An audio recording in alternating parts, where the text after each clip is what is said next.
इस अवसर पर दुनिया का सबसे बड़ा लोकतंत्र भारत और भारत के अंदर दुनिया के सबसे बड़े लोकतंत्र के नायक यशस्वी प्रधानमंत्री नरेंद्र मोदी जी जो हमारे बीच स्वयं वर्चुअल रूप से उपस्थित होंगे।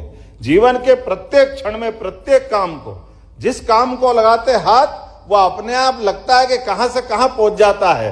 हमको मालूम है, अभी लक्षद्वीप में गए थे, समुद्र के अंदर टूरिज्म का एक नया स्थान, तो मालूम पड़ा मालदीव जैसे देश के 8,500 फ्लाइट कैंसिल हो गई, उनके सारी बुकिंग कैंसिल होकर के अपने देश में टूरिज्म का नया रास्ता खुल पड़ा है, बिना बोले, बिना कोई शिकायत किए।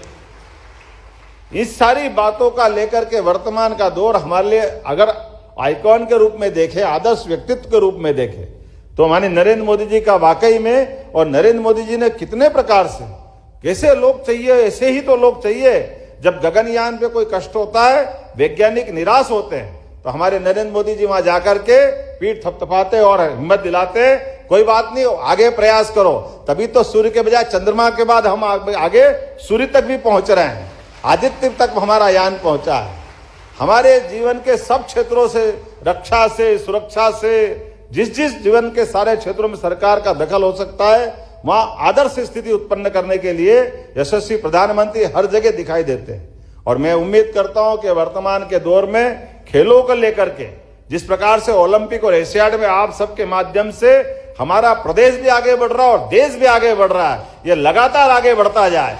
ये खिलाड़ियों के लिए जिस प्रकार से जो प्रबंधन हमारे अपने मंत्रालय ने किए हैं, निश्चित रूप से मैं आश्वस्त करना चाहूंगा, कोई बाल बराबर भी कमी आपके लिए नहीं रखी जाएगी। किसी भी प्रकार की कोई आवश्यकता हो, कोई भी प्रकार का आपका खेलकूद विभाग के माध्यम से प्रस्ताव आएगा, अक्षरशः उसको मानेंगे और आपके माध्यम से मान के चलेंगे। ना केवल मध्य प्रदेश सबसे आगे जाएगा, बल्कि भारत को और आगे आप ले जाएंगे। मेरी अपनी ओर से पूरे आयोजन की बधाई।